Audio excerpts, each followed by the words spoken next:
What's up, my good, bold, fearless people? Welcome to another episode of the Bold, Fearless, Confident Podcast. I am your host, Monet, and today we have another episode for you. This one is going to be good, I guarantee you. I have a special guest here with me. I'm going to talk to Miss Lori Pappas. I hope I pronounced her name correctly, Lori. I apologize if I didn't, but we're going to talk about the topic, Good Girls Finish Last, How Breaking the Rules Lead to Success. Now that right there is cheeky, it's edgy, of course it's confident, it's bold, and it's definitely not within that comfort zone, okay? So we're going to get ready to talk to Lori today. I'm excited to speak with her, and I'll bring her up in a second. But listen, this is one you want to grab a snack, grab a drink, grab a seat, listen and take notes, get your book, get your pens, get your phone, whatever you need to take notes, because it's going to be good. It's going to be a lot of wisdom drops. There's going to be a lot of tidbits, a lot of actionable steps from this, and we're going to talk about why good girls finish last, okay? So if you're ready to get started, then let's go. So everybody, I want to welcome Miss Lori to the stage. Hi, Lori, how are you doing? I'm great, Monet. Thanks so much for having me. It's so great to see you. It's so great to see you as well. So great to have you. I'm excited to talk to you today. How are you feeling? I'm feeling great. It's a beautiful day. The sun is shining. My dog's at my feet. Life's good. Oh, that's perfect. I wish I had someone else who had the It's rainy and cold here for some reason on the East Coast. So I'm glad to hear that. So today I'm going to be talking to Lori, guys, on, like I told you, on the topic, why good girls finish last, okay? And just a brief introduction from what I found out. Ms. Lori is a author, she's a philanthropist, and on top of it all, she embodies bold, fearless confidence. She said to me during our talk, not too long ago, that she thinks she was born confident.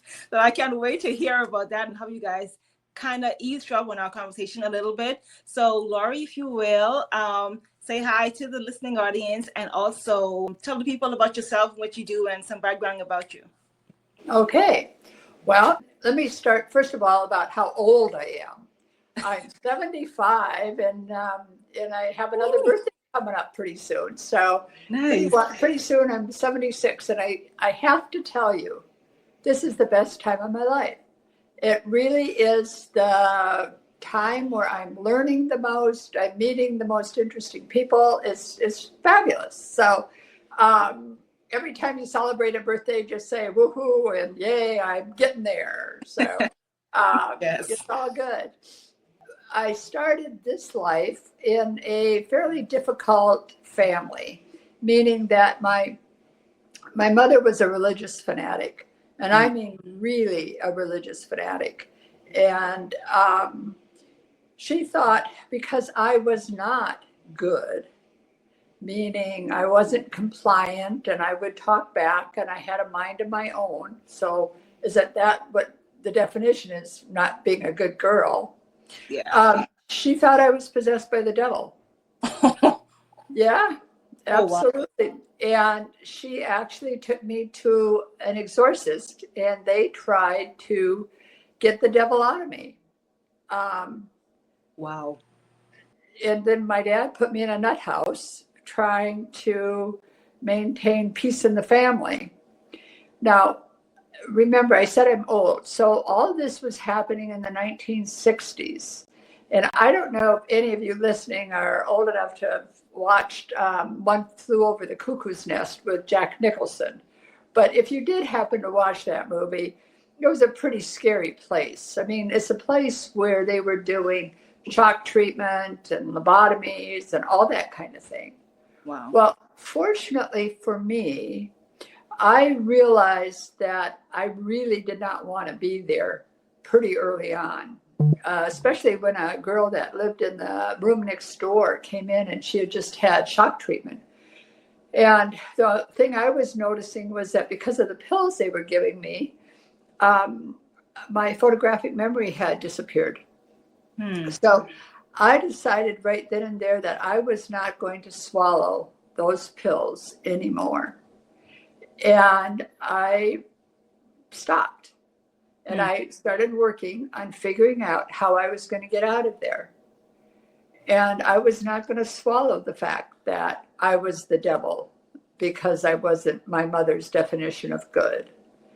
And so I had just turned 17 when I was let out, and I traveled across country, me and my guitar. Now, I have to say, I traveled with my guitar, but I could not carry a tune.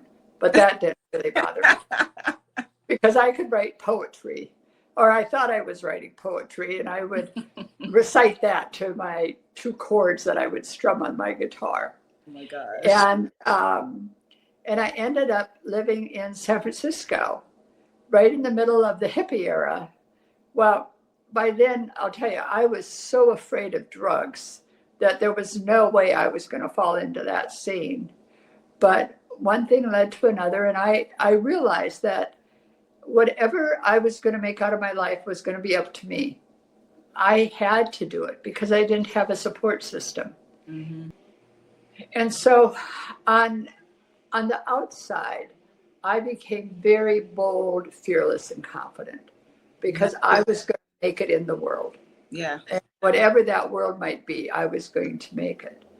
And I did, in that I lived the American dream. I started with nothing, and I ended up being a successful entrepreneur and sold my business at 49 and retired. And what was going on personally was not the same as what was going on the professional side. You know, personally, by the time I was 49, I had already been divorced once, and I was in the middle of my second unsatisfactory marriage. I wasn't really feeling like I was a great mother. My kids were struggling a bit, and my goal to be super mom wasn't playing out very well. And my son had a traumatic accident that led to him having drug issues. And when I was visiting him in a rehab center, I learned about PTSD, post-traumatic stress syndrome. Mm-hmm. And I remember going up to the lecturer after a family week session and asking her, well, could I have suffered PTSD because of my son's accident? And because at that time, every time I heard a siren or I was really easily startled. And she said, oh, absolutely. And then I thought, well, I wonder if I suffered PTSD because of my mother. I mean, could it have damaged me that she thought I was possessed by the devil? And the lecturer looked at me and she says, oh my goodness, sweetie. Yeah, that could really have made a big difference. Definitely. Yeah.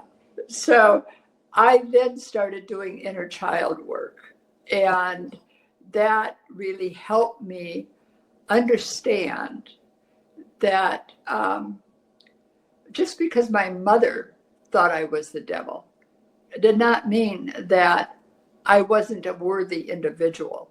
Yes. Her thoughts were her problem, not mine. And then I went on and became a humanitarian and worked in Africa for 10 years. Eventually retired from that, failed that retirement again, and wrote a book. And now I'm trying to help other people find inner peace. So that's the story of my life so far. Wow. But I'm only 76, so there's more to come.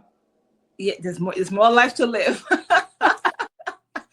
Wow, and wow. I mean, that's one heck of a story. I mean, wow. Where do I begin? Where do I begin? So I know you're currently in California. Have you always lived in California, or? No, I grew up in Minnesota.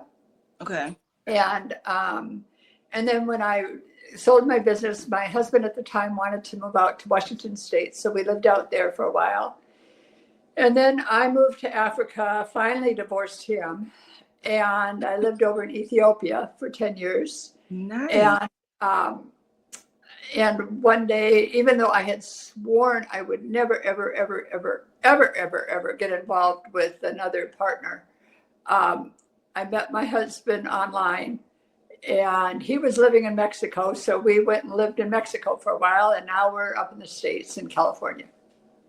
I this my kind of girl. I love it. I've been living all over the place too, so I'm here for it. I am here for it. Okay, so you already told us about your journey, how you came to embrace basically your full fearless confidence nature, because really you had to in order to survive and thrive and have Right. a normal life, right? Because you were Right. still a child. Yeah. Yes, absolutely. I had to. And it really was, but the underlying issue, really, from the time that I had these incidences with my mother to the time that I was in my early 50s, was I had a feeling of not being, I was not bold and fearless and confident personally. I was professionally. Okay. So there was a gap between the two. And it wasn't until I really dealt with the whole issue of being acceptable. And you would ask me a question that I think is really helped me zero in on what the main issue was underlying all this. And that was because of her religious beliefs. I was programmed from a very, very young age that the biggest sin around is the I in the middle of the word. That the person, if you say anything that makes you sound good, Mm-hmm. that's a sin. Interesting. And that this whole concept of original sin, meaning that we're born bad, Mm-hmm. and the only way we can be good is if we believe in a certain way. I I now realize that that's really what I had to pivot from. I had to pivot to the point of realizing that we're not born bad. We're really intrinsically good. Mm-hmm. Mm-hmm. Agree. And that really is that fundamental belief of where does our moral compass point? And it really is grounded in that we are worthy. We are innately worthy human beings, Yes. and we're good. And that's the real definition of good, meaning we're acceptable. Yes. Am I making sense? No, you're making tons of sense because I too grew up in church, and my mom's a minister, but even though I grew up in the church, I've never been a radicalist. That I've seen people that have really pushed it down the throats of their children, and it kind of backfired. You It know, does. yeah, it kind of backfired. You have to allow them to kind of find their own way, find their own path, and don't force them, because just by the act of forcing them, it kind of seems like it doesn't work. Bottom line. Right. And Yeah. you think about it when we're little, and put religion aside, when we're little, what are we praised for? We're praised if we're compliant. Yeah. We're praised if we don't talk back, if we do what we're told. Mm-hmm. So we're programmed from a very early age to not make waves, to walk Yep. the straight line, whatever that line might be, Yes. to be supportive, whatever that might look like. But we're not, you know, if we're bad, nobody says, oh, yay, Lori was bad today. She's got spirit. Nobody says that, you know? Right. Never. It's, yeah, never. Now, boys oftentimes get the get out of jail free card. Oh, boys will be boys. That part. Yeah, but we're not praised, we females, for making waves. And that carries through, Mm-hmm. that carries through in the workplace. And that's where it becomes very, very difficult for women to be change makers, Yes. because you need to be able to step out of that zone, that comfort zone, and be willing to take the risk. Yes. And one thing that I've discovered, Monet, is that because my mother really tried to take away my sanctity of being, who I was. And I refused to litter. I developed very thick skin. Mm. I really did. And so when I was growing my business and I would get negative comments or what have you, they didn't penetrate inside me because I had that protective covering. Yeah, from earlier. So in one way, that allowed me to become a very good competitor. Even though what it did was it kept me from being able to really feel emotional connections that other people were able to feel. So, everything's got a flip side. That is true. I could see that because you're so really being protective of one aspect of your life. It becomes almost like a sheath or a fortress, like you protect yourself from everything else. So you try to protect from just one thing, you end up protecting from kind of everything. And I can see how that could be an issue in relationships as well. Yeah, for sure. Yeah, it does. So, it's just like when you become very open to positive energy, negative energy can come in as well. Yep. Because you've got those channels open. Yep. So it's that same kind of thing. Yeah, for sure. So a question for you. So what would you say to women who struggle with guilt or fear when they consider breaking away from traditional expectations, like those girls should do this, girls should do that? What would you say to women that are kind of still struggling with that? Well, I think there's a process we can go through. Mm-hmm. And I really put together a framework, and I call it the dream framework. And that's something that is throughout my book and that I'm trying to help women understand. I think it works pretty well. So like, if we were going to take this and put this into the dream framework, we would say, okay, what's your desire? What is the desire here? If my desire is I want to step outside the traditional role, or I want to do something different than what the rules say I should do.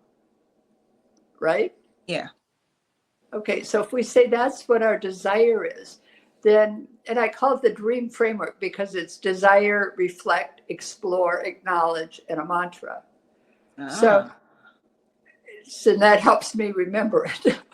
I'm old, I got to remember things. Okay, so if our desire is to step outside of some traditional rule, then what should we think about? What do we need to reflect about?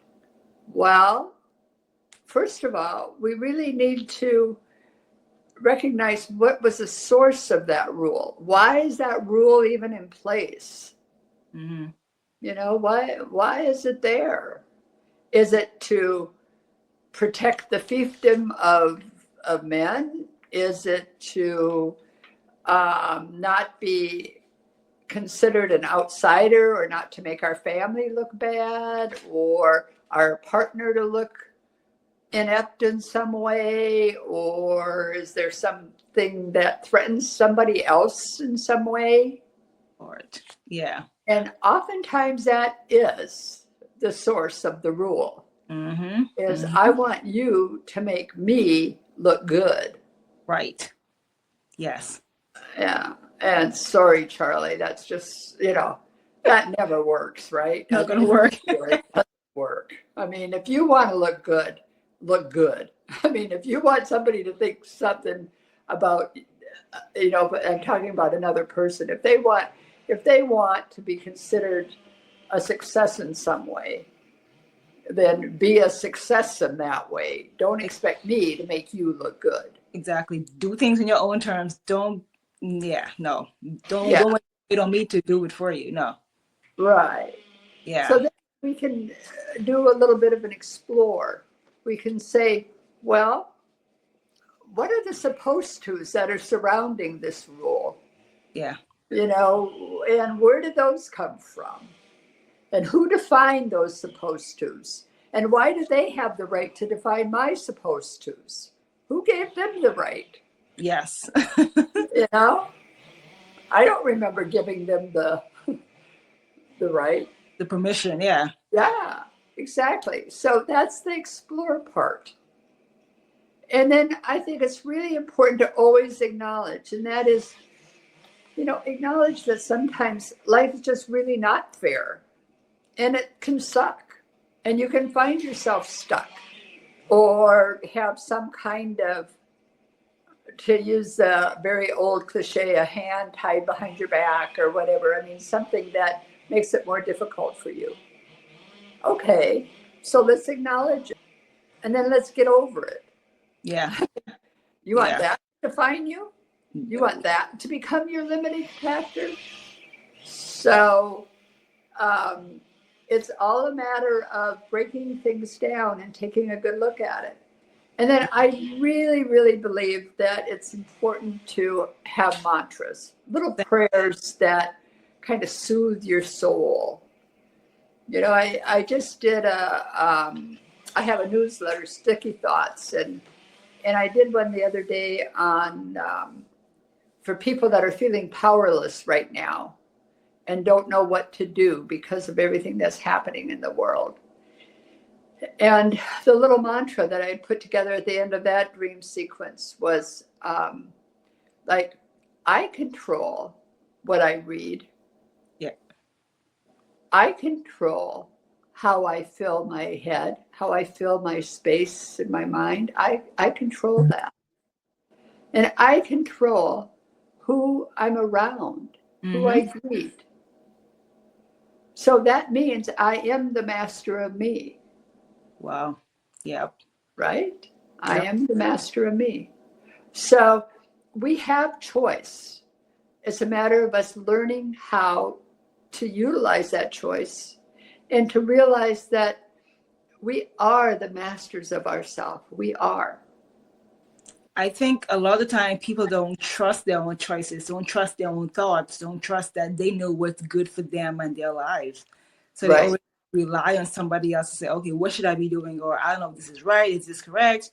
And sometimes all it takes is self reflection, going internally, and you'll be able to not only begin to know those thoughts, but trust those thoughts and trust that you can make the right decision for your life, Right. And I think the thing to also really realize is that what others think of you is an illusion.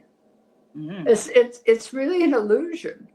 It's based on they're supposed to. It's based on their fantasies. It's based on their experiences. Whatever. But it's an illusion. Yeah. Yeah. And it was just like my mother had the illusion I was the devil because she couldn't imagine that somebody that she gave birth to wouldn't do what she said. I can see that. Yeah. That was her illusion. And I think it's really important for us to realize that we are the master of ourselves. We really are. But sometimes we have to do some work to get rid of all that emotional baggage we carry. And most of us carry emotional baggage. Yes. So, and the other thing is that absolutely none of us are perfect. We're all flawed. Yep. I have a great big flaw that I still, at this age, have not been able to conquer. And I know about it, and I try, and I don't think I'm making a lot of progress. And that is, I'm very impatient. Oh, wow. I'm just really impatient. And I really try not to be. But, I'm wired that way, and I realize it. And I have to forgive myself, even though I don't like it, but I haven't been able to conquer it. It's just one of those things, yeah. Yeah. And it doesn't mean that it's okay, but it's something that I continually, I'm far from perfect. Yeah, but you work through it, Yeah. Yeah. For sure. Yeah. But it doesn't define me. It doesn't define my self-worth. Yeah. there's a flaw. Okay, I realize that, and I take responsibility for it. But that doesn't mean I'm a bad person. Yeah, for sure. And that doesn't negate all the other good things that one can do. And I think that's what's really important for people to realize is that, number one, we have choice. And number two, we're intrinsically good. We are. Mm-hmm. Mm-hmm. And I like to encourage people to become really good at making mistakes. Because if you're really good at making mistakes, that means you're trying a lot of different things. Yes. Yeah. And if you never make a mistake, you got to be really boring. I mean, good Lord. I mean, how boring is that? I know. Always perfect. Always perfect, always in the same little box, doing the same little things. Like, what is that? Exactly. There's nothing bold and fearless about that if you stay inside your box and you're just, cowering. Too afraid to take a chance because you're too afraid to fail. No. Yeah. So it's really important to be really good at making little mistakes really fast. Yeah, because making those mistakes and stepping outside of those comfort zones and those boxes, you get now to see what works and what doesn't. What works for you, what works for your situation. And the faster you know what doesn't work, you can now go and find the thing that does work. But you'll never know. Yep. You don't know. Exactly. Yeah. And I know, even we go back to my big flaw of being so impatient. I know that if I just try to push somebody along as fast as I want them to go, that's not going to make them go faster. It won't. It won't. It'll make them stumble and fall. Yeah. Get frustrated or get discombobulated and not know what I'm talking about. Yeah. I mean, it's not going to help us reach success, whatever that might be. Right. Yeah. Yep. So It's so fun to try new things. It is. It's so fun. And it's so stimulating to explore. It is. I would agree with you for sure, because again, in that exploring and that trying new things, you may find something that you had no idea ever existed, and you come like, oh my God, I love this. Right. Because I've had some of those moments in my life where I had never tried certain things, certain foods, or traveled certain places or certain cultures. And once I tried it, I'm like, it's like the best thing for me. I loved it, and now it's like my favorite thing. So I would never have known that or discovered that had I been sticking to the same things that I know, the same circles, the same people, the same restaurants, the same whatever, you know.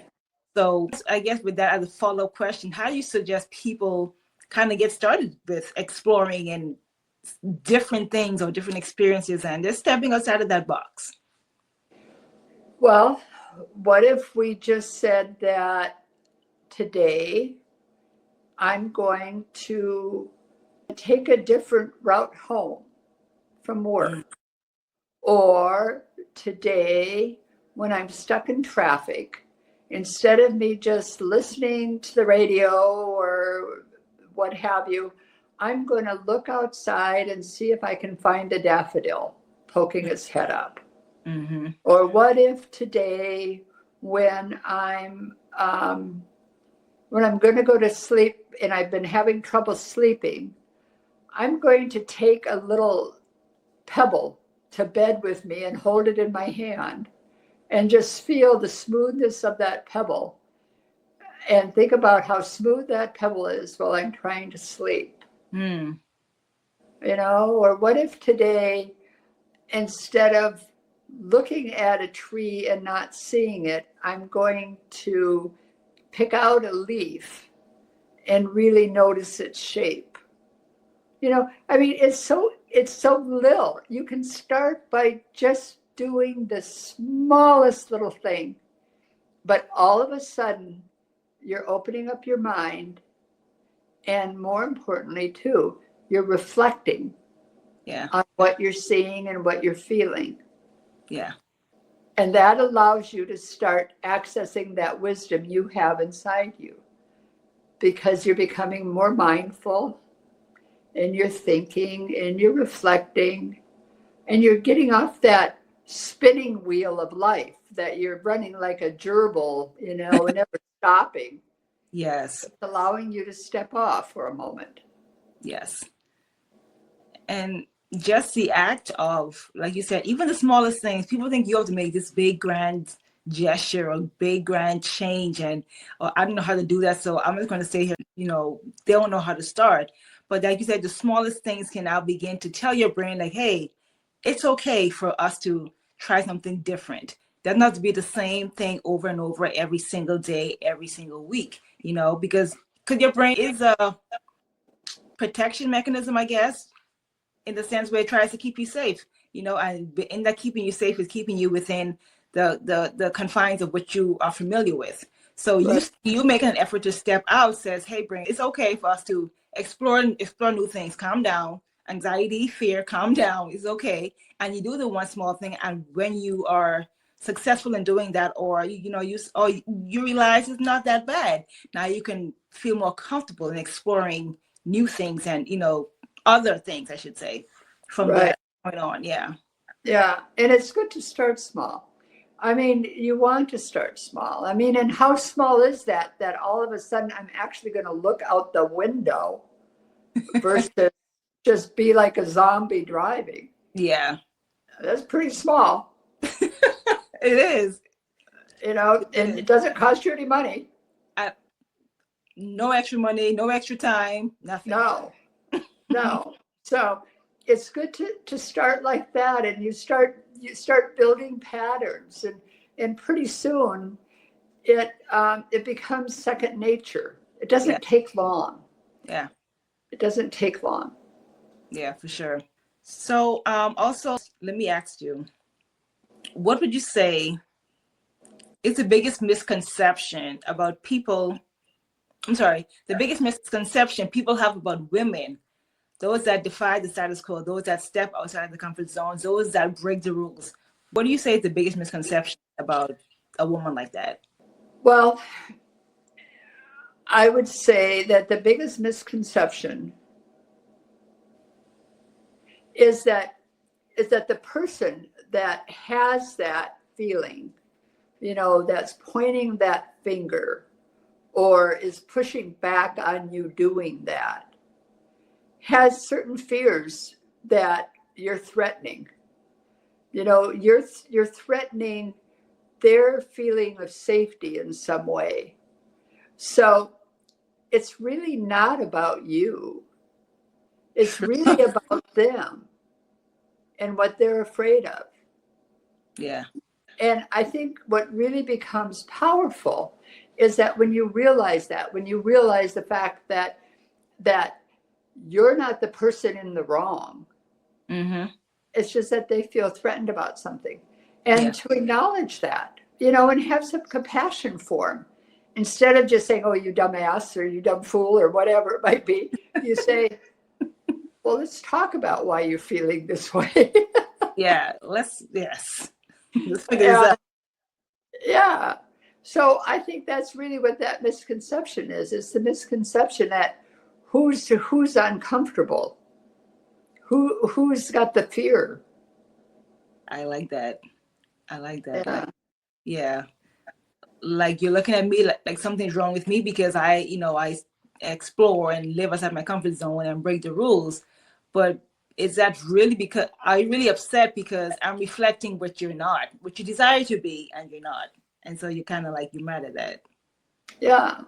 Or and also think about the fact that they're reacting to something that's not fitting they're supposed to. Yeah. So because you're not fitting they're supposed to, they don't know what to do about it. And they feel uncomfortable and maybe inadequate. Yeah. So I think it really is, it really goes back to the fact that when you have taken the time to reflect and understand your moral compass, and to me, this is what's really critical for living a fulfilling life, is the fact that once you really understand your moral compass and what matters to you, as long as you're in line with that, you're good. You are good to go. You're Yeah. good. Yes. Yeah, You have nobody else to answer to but yourself. Like right. what people think of you is an illusion. Like it doesn't even matter. It really is, and it's their illusion. I Yeah. think that's what you need to realize is that it's their illusion. It's their illusion of perfect or supposed to Yeah. or what have you. It's what allows them to feel comfortable in their zone. Hmm. I like that. I like that. Okay. So as we've been talking about breaking the rules and stepping aside your comfort zone and not caring about what other people think, confidence, as you know, is a big theme on this podcast. Of course, it's in the name, right? So, how do you cultivate that unshakable confidence, especially when others doubt you or you begin to doubt yourself? Like, what kind of work can you do to begin to cultivate that within yourself? Well, I think it kind of goes back to what we just were talking about as far as you defining your moral compass. Now, that's not an easy thing. And it's not something that happens overnight. And it's not something you take a class on and you walk out and you feel, okay, man, I aced this one. It's not that, because I know for myself, it was a process of really thinking about what I was programmed to think. Mm-hmm. I mean, what were my family belief systems? Yeah. And what were my society's belief systems and my culture's belief systems? And do I agree with those? Do I really truly agree? Does that all compute for me? Is that in alignment with who I want to be? Or is it a little off center? Mm-hmm. Mm-hmm. And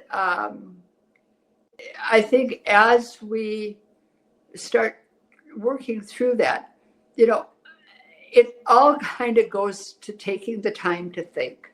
It really does. Is we need to reflect on our experiences, reflect on our beliefs, reflect on who we want to be. And that's why it all kind of goes back to carving out a little bit of time for yourself to think. To think, to reflect, internalize. Yeah. Right, right. Now, I guess a question I thought about is we kind of backtrack a little bit. You mentioned that you lived throughout the U.S., but you also lived in Ethiopia. I too, like I said, I've lived in 3 countries to date. But in your opinion, do you think that in general women are held to the same standards and of these rules and these stereotypical expectations across the world, or in different parts of the world, I should say? Or do you think it's a bit more lenient in certain countries, or have you found that women in America, say, are more apt to break the rules, quote unquote, versus some other countries that you've seen? Well, I've only lived in 3 countries.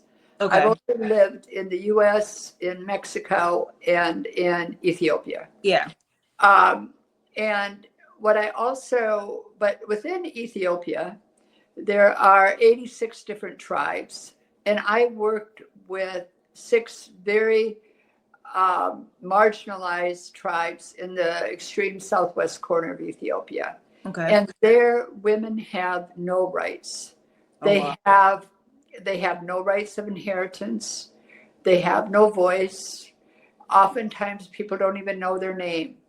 I've Oh wow. had women tell me that they're treated worse than the chimpanzees in the bush. One of the reasons why I became very beloved down there is that I learned everybody's name, Yeah. and and they felt that was one of the first times that they were ever seen. So I certainly had experience with that, and I also had a lot of experience up in Addis, where here is an interesting thing. When I would, for example, when I would go home on leave, I would eat bad food. I would. My son and I would go to Applebee's and we would order buffalo chicken wings, and I would gob on that blue cheese dressing, and I mean, my body was just so hungry for bad food, and I would gain 10 pounds in 3 weeks. I kid you not. Wow. And I would get back there, and people would say, "Oh, Lori, you're so fat," and I would think, I mean, yeah, I gained 10 pounds, but I mean, I would never, you're not going to be, people aren't going to say that to you in the US. No, You know, yeah. they might think that, but they're not going to say it. But over there, and then I realized it was a compliment because that meant I had enough food to eat. Yeah, it's definitely. You know, so they applaud fat and they think that you're, you know, substandard if you're thin.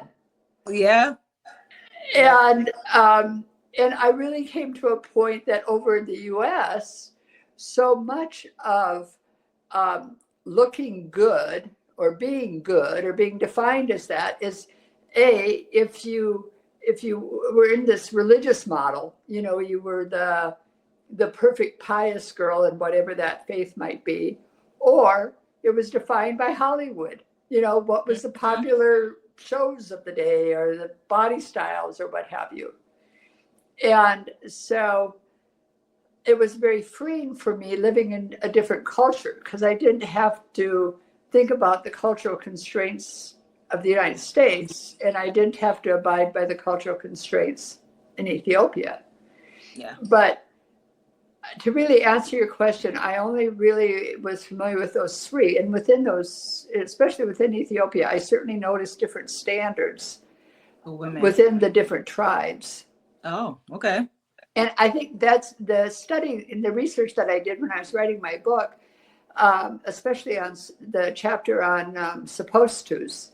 It really was the fact that it's family norms, it's society norms, and it's the overall cultural norms. So they really do change from even community to community. You know, just the fact that I'm a white woman living in the US and you're not a white woman living in the US, we have different supposed tos that get, you know, tangled around. Yeah. Now, not that there should be, but there are. You know, that's the reality of it. Yeah. There are. And, you know, one of the biggest gifts I thought that I experienced when I was over in Ethiopia, because there were times that I was really discriminated against. Oh. And I thought, oh, well, that's fabulous. I get to know what it feels like. Fabulous. It, you know, definitely turn off the tables. Yeah. Because otherwise, being a white woman living in the US, I don't experience the same thing as you as a Black woman living in the US. I don't. Right. But if I get that chance to experience discrimination, I get a little bit more of an opportunity to understand. Yeah, and to empathize with those that actually go through that. Yeah. Yeah. Yeah, because that's the reality. Yeah, for sure. So we really got off the topic, but anyway.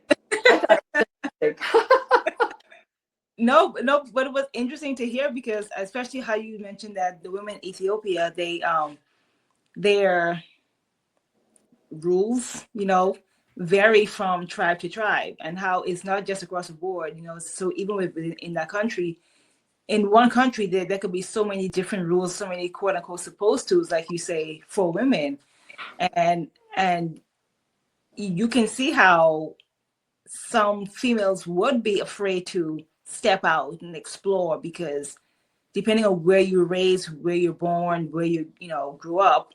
Absolutely. You may not be allowed to do that. That's not a thing that you are supposed to do.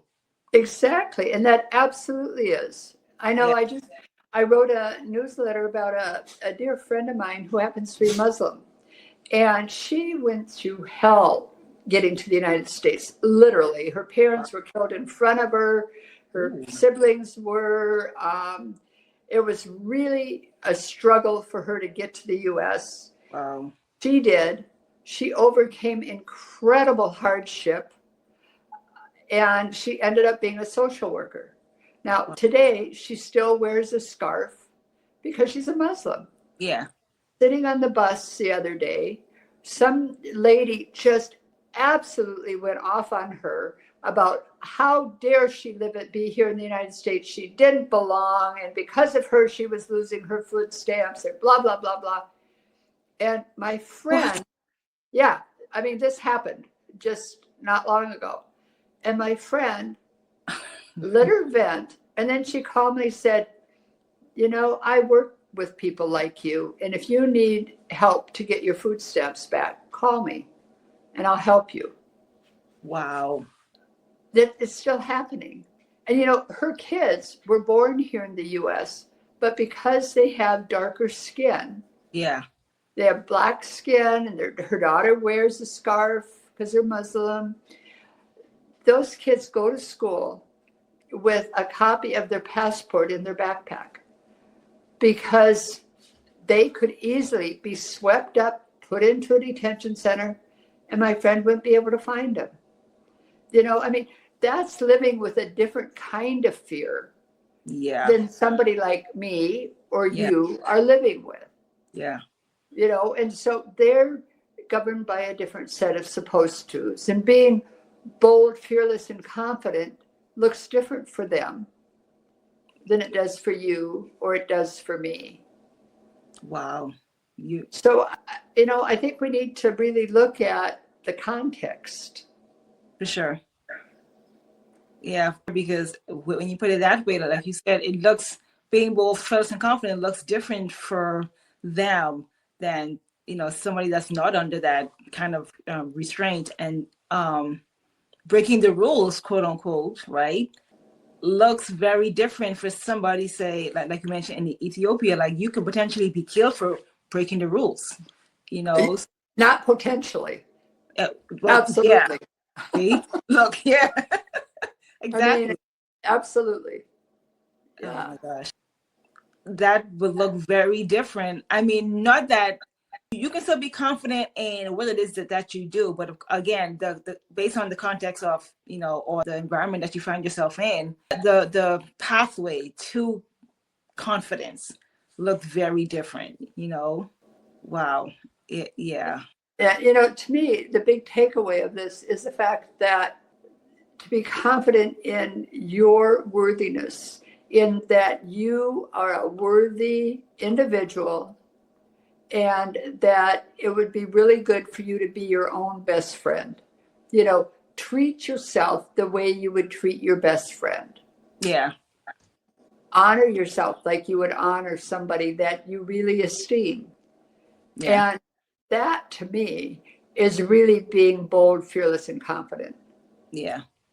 And just being authentic to who you are, like you said, still, I mean, no matter where you find yourself, getting to know who you are, getting to know what do you like. I mean, even in a very, again, restrained situation, it doesn't have to be broadcasted to the masses, like, oh, this is who I am. You're out there putting yourself out there. But in an air of confidence, you can still say, this is who I am. This is what I like. These things about yourself. You begin to walk in that, not as much as your environment or your freedoms would allow. Let me say that.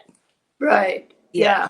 And I think it really is that whole confident in your worthiness. Yeah. Confident in the fact that you do have a choice, that you can manage your behavior. Yes. It's your behavior that you have the ability to control, not society's, yours. Yeah. And that's what makes you powerful. Yep. And people should be encouraged to walk in that as much as, is allowed. Right. Yeah. Yeah. One of my absolute favorite people in the world is Gulu Bolu. And she lives down in that extreme southwest corner of Ethiopia, and in a very, very disadvantaged area. And Gulu has defied all kinds of norms by using her voice within the constraints Her story's in my book. She's phenomenal. Mm-hmm. And that woman has been able to become a powerful source of good in one of the most restrictive, marginalized environments you could possibly imagine. But it's because she's bold and she's fearless and she's confident in who she is. Yeah. And she is rock solid with her company. Yeah, and she's walking in that, and as it sounds, finding purpose in that too. Absolutely finding purpose. Yes. So no matter how shitty your situation is, you can still do it. Yeah, you can still do it. Still find your avenue, to walk in, move in, and like you said, begin to step out. Small steps. Doesn't have to be big and grandiose. And hey, public, this is me. It's what I'm doing. Small steps for sure. Yeah, for sure. And yeah. All right. So, two last questions for you. Okay. If you can go back and give your younger self, one piece of advice, what do you think that would be? Oh, well, it all kinds of depends upon how young I was that I would be receiving that advice. But I would say overall was the fact that I am worthy, that personally, as a person, I am worthy. And that would have made a big difference for me as far as that I am acceptable, I am worthy. Because a lot of the mistakes and a lot of unhealthy relationships I got into were based on me wanting to feel loved. Right. Because I didn't feel complete. And if I could give myself that confidence that I am complete and that I am acceptable, even though I didn't fit somebody else's illusion of being good, I was good. You are good and you are worthy. I love that. All right. So what legacy do you hope to leave behind for the next generation of bold, fearless women? When they look back at your life and things you've done, things you've experienced, things you've gone through, things you've learned, what would you want them to see? What I would like them to see is, I think really what I would like is I would like them to adopt some kind of a framework. Like, it doesn't have to be my dream framework, but something like a framework that helps them break down whatever their issues are, whatever their goal is, or wherever they want to go, is, articulate what it is, where it is you want to be. Yeah. And then what do you need to think about in order for that to happen? I mean, what are the different elements that need to come together, or what experiences have I had that could help me get there? Yeah. And then explore what else maybe I might need to pick up along the way to help me reach that goal, or what are the barriers to reaching that goal, or what are the supposed tos I need to be able to confront to reach that goal. And then acknowledge what are some of the limitations I'm dealing with. Because it's really important to acknowledge where we are today. Yes. And what's our reality, what's our context. And then think about what can help soothe your soul on that journey to wherever it is you're trying to be. Yes. And I think that this type of approach can really work for people in all different aspects of their life. And one thing I'd like to offer is, on my website, I have 16 different dream frameworks. And you're welcome to come and download a couple for free and try them out. See if it helps. See if it makes a difference. Love to have people do that. That is awesome. That's awesome. Love that. And speaking of your website, go ahead. I know you have a book out that's currently available. So go ahead and tell the listeners where they can um, connect with you, find out more about you, and find your book, support and purchase, or just see what you have to offer. Right. Well, so my website is my name, Lori Pappas, LORIPAPPAS, and I'm sure you'll have that in the show notes. Yes. Just LoriPappas.com. And that really is the place where all the connection can happen. You can download a dream sequence of your choice. You can purchase my book from the bookseller of your choice. You can sign up for my newsletter, Sticky Thoughts. You can join my Wise Woman Sisterhood, which is a gathering place for women that want to connect with other curious, ambitious women. And Monet, I'd love to have you join. It's getting to be a really cool place. Nice. So nice. everything really comes out of my website. And the Okay. name of the book is The Magic of Yes, Embrace the Wise Woman Within. And like I said, you can purchase it through my website. It'll give you the links to go to wherever you want to go. And it's all over online, and libraries can order it. Nice. Nice. Right. Yeah. And by chance, are you on social media? I am. Okay. So I have a Facebook page. I have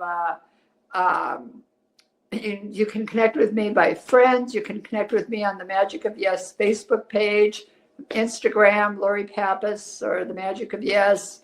And I'm on LinkedIn. And I think I've been told now I'm going to go on YouTube and TikTok. I don't know. All this, I'm not very good at any of this, but there are people that are. Good. As long as they can help you out, that's all that matters. Right. That is awesome. Well, thank you so much, Lori. It was great talking to you. This has been a great conversation. And I learned so much about you and your mission and your life story. I mean, it's been amazing. It's been quite the ride. It has. And I'm so glad you get to share some of that story, some of that insight and wisdom with our listening audience. And again, if you would love to connect with Lori, she just gave you all her website and where you can find her. So go and connect with her, follow her, grab the book, and support an author. I'm all about that. And if this episode has spoken to you, have given you ideas or given you insight, if you love what you heard today, then please don't forget to like the video, like the episode, to follow the podcast and subscribe on our streaming platforms or on YouTube, where this actual video will be posted. And don't forget to follow her and support Lori as well on her social media pages. And don't be a gatekeeper. If you love the Bold Fellas Confidence podcast, then tell your family, tell your friends, tell your coworkers, help them tell a friend about your girl and the podcast, okay? We have episodes just about every other week to inspire you and empower you to step out of that box and go along this confidence journey. So until next time, I want to encourage you to live your life uniquely, live your life unapologetically, but most importantly, you need to live fearlessly. Lori, thank you so much again. And that is all for now. I'll talk to you guys soon. Bye. Bye. Thank you.